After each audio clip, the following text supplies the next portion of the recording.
आज हम इस विश्लेषण का दूसरा हिस्सा आपको दिखाने वाले हैं ताकि आप समझ सकें कि देश में एलपीजी गैस की कमी को लेकर जो अफवाह उड़ाई जा रही है उसका असर कैसे सड़कों से घरों तक दिख रहा है। डीएनए मित्रों, आज भी देश भर में लोग गैस खत्म होने की अफवाह के बाद सूरज उगने से पहले से लाइनों में लग गए। कामकाज छोड़कर खाली गैस सिलेंडर लेकर गैस एजेंसियों के बाहर कतार में खड़े हो गए। इन कतारों में कई ऐसे लोग हैं जो अफवाह पर भरोसा करके सिलेंडर लेने आए।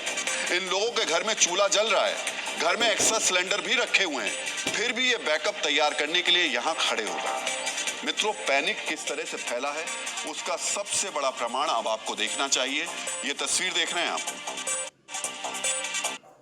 तो अभी हम लोग ने तंदूर बंद करके मतलब जो नॉर्मल हमारा जो तवा रोटी वगैरह होता है वो यूज़ कर रहे। और ये इस तरह के सैंडविचेस ज़्यादा मेनू में रहते हैं। हाँ, बिकॉज क्योंकि और कोई ऑप्शन नहीं है हमारे पास। और फ्रायर यूज़ कर रहे हैं, ओवंस का यूज़ कर रहे हैं सर। ये कोशिश की जा रही है, जैसे आपको दिखा दूं, ये चावल को ही पहले से भिगो करके रख दिया गया है जिससे कि इसको उबालने के लिए ज़्यादा ईंधन की यहाँ पर ज़रूरत ना पड़े और यहाँ पे ईंधन की बचत की जा सकती है। क्योंकि इन लोगों को सबसे ज़्यादा प्रॉब्लम यहाँ देखा जाए तो इस बात को लेकर के आ रही है कि गैस सिलेंडर जो कॉमर्शियल गैस सिलेंडर है वो नहीं मिल रहा है। किचन में इलेक्ट्रॉनिक यूज़ ज़्यादा कर रहे हैं।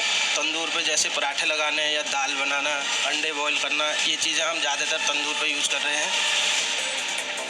डीएनए मित्रों, रेस्टोरेंट और कॉमर्शियल सिलेंडर पर निर्भर सेक्टर कुछ हद तक तो प्रभावित हो रहे हैं, लेकिन सरकार ने सप्लाई की निगरानी के लिए एक कमेटी बनाई है ताकि सप्लाई से जुड़े मामलों की समीक्षा जल्द से जल्द की जाए। लेकिन आपको भी ये समझना चाहिए कि घरेलू गैस सिलेंडर को लेकर फिलहाल देश में कोई किल्लत नहीं है। डिमांड के हिसाब से सप्लाई पर्याप्त हो रही है। डीएनए मित्रों, आज प्रधानमंत्री नरेंद्र मोदी ने ईरान युद्ध के बीच उड़ती अफवाहों को लेकर क्या कहा वो भी आपको सुनवा देते हैं। आज युद्ध के समय, इस समय में भी कांग्रेस लेफ्ट और उसका इकोसिस्टम देश में पैनिक क्रिएट करने में, भय पैदा करने में पूरी ताकत खपा रहे हैं। मैं देशवासियों को कहूंगा, कांग्रेस लेफ्ट और इनके इकोसिस्टम द्वारा फैलाई जा रही अफवाहों से सतर्क रहे, सावधान रहे। मित्रों, अफवाह से बचना जरूरी है, लेकिन यहाँ जरूरत इस स्थिति के एक और पहलू को समझने की है।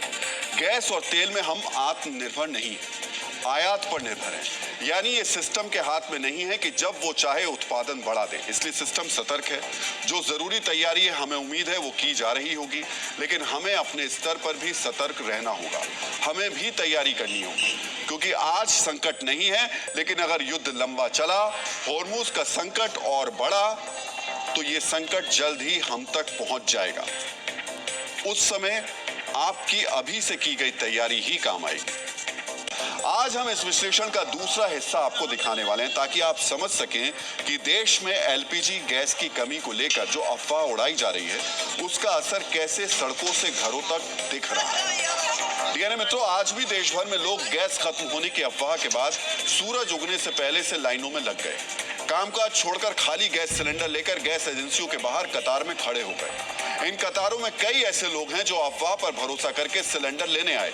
इन लोगों के घर में चूल्हा जल रहा है, घर में एक्स्ट्रा सिलेंडर भी रखे हुए हैं, फिर भी ये बैकअप तैयार करने के लिए यहाँ खड़े हो गए। मित्रों, पैनिक किस तरह से fैला है उसका सबसे बड़ा प्रमाण अब आपको देखना चाहिए। ये तस्वीर देख रहे हैं आप। एक बार फिर से देखिए इस तस्वीर को। यहाँ पर आपको कई सिलेंडर्स लिखे दिख रहे होंगे। आपको लग रहा होगा ये कोई सिलेंडर्स का गोदाम की